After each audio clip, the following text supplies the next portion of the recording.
somos diretamente influenciados pelo meio em que a gente vive e não podemos ignorar isso, principalmente para você que é um escritor geek otaku, porque muitas das nossas histórias dentro desse universo geek universos paralelos, universos fictícios, construções de mundos completamente diferentes do nosso, e isso impacta diretamente nesses personagens. Você não pode ignorar se você coloca seu personagem para viver em um meio específico e que aquele meio não vá influenciá-lo, pois vai e tem que influenciá-lo. O personagem acaba fazendo parte daquele universo, assim como o universo interfere naquele personagem, e isso se torna muito mais real quando a pessoa tá lendo. É como se não fosse simplesmente um universo aleatório, você só jogou o personagem lá de qualquer jeito. Entende-se que você criou uma trama ali, sabe? As linhas se entranham e a história fica muito mais complexa aos olhos do leitor, não complexa de difícil, mas ele fala assim, puxa, caramba, olha como esses itens da história estão se conversando e que isso não foi por acaso, isso não foi jogada de qualquer jeito aqui dentro da história. Em Liber, isso é muito presente em alguns personagens, mas não tanto em outros. Liber é essa saga aqui do meu livro.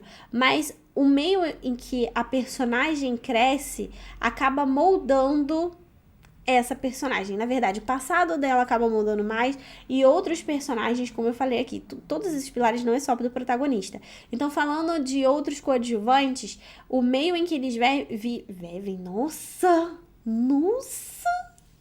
O meio em que eles vivem acaba influenciando na característica, no caráter deles e em algumas atitudes que você, né, ou talvez até o leitor, de fato, olha e fala assim, nossa, não acredito que atitude babaca desse cara. Só que pra ele era uma coisa normal pelo meio em que ele vive. Não tô querendo dizer se é certo ou errado, se a pessoa cresce num lar homofóbico, por exemplo, ela não pode levar isso pra vida, não pode, o restante, né, ela tem que achar grupos que ajudem ela a se livrar disso, só que, como ela cresce ali dentro, isso pode ser, sim, questões que vão dentro dela e que ela vai tendo que tirar ao longo do tempo, ou até mesmo por ela crescer dentro de um universo, dentro de um lugar, dentro de um ambiente que ela não consiga se dobrar àquele ambiente, ainda assim, isso é também um reflexo do meio onde aquela pessoa vive, ela não é diretamente influenciada, ou ela é indiretamente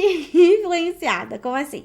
Às vezes a pessoa pode querer ser super rebelde, vivendo num meio super arcaico ou tradicional, e ela quer ser super rebelde, só que ainda assim, mesmo não querendo dentro dela, algumas atitudes são influência indireta desse meio que ela vive, por sempre ter vivido num padrão mais padronizado no meio, mas gente, qual é o nome? Como é que eu tô esquecendo? Eu acabei de falar.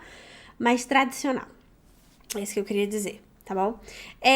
Eu lembro também da história da aluna Stephanie, que por crescer em uma determinada tribo, a personagem dela tinha uma visão muito amarga da tribo vizinha. Só que não necessariamente, né, dentro do universo dela, só que não necessariamente a outra tribo de fato era um vilão, né? Era muito por conta do como ela cresceu, como ela conviveu, como aquela personagem cresceu e viveu assim. Ou como na história da Draco, que isso fica muito mais forte, pois crescer em uma sociedade com regras pacíficas, né, tinha um choque cultural muito grande com um protagonista, para a protagonista, na verdade, que estava vivendo numa sociedade em que a estrutura dela ia contra as regras pacíficas. Na verdade, pelo contrário, se você era pacífico, você não era ninguém, você era uma pessoa fraca, né, violência à resposta e tal, porque era uma tribo de guerreiros e blá, blá, blá, blá, blá.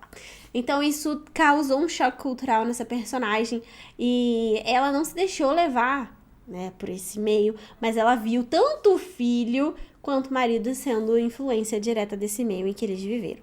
Então, não ignore isso. Por isso que eu gosto sempre, lá no curso da Jornada para Escritor, eu sempre indico os alunos a criarem primeiro o universo, para depois criarem os personagens. Criar, assim, no sentido de planejar, porque é fato que quando você tem ideia pra alguma coisa, história, blá blá, as coisas surgem meio que fora de ordem, né? Ah, você tem uma ideia pro personagem, você tem uma ideia pra trama e tal, enfim. Depois você vai ter a ideia pro universo, mas ainda assim você para na hora de planejar para dar foco em cada uma dessas camadas.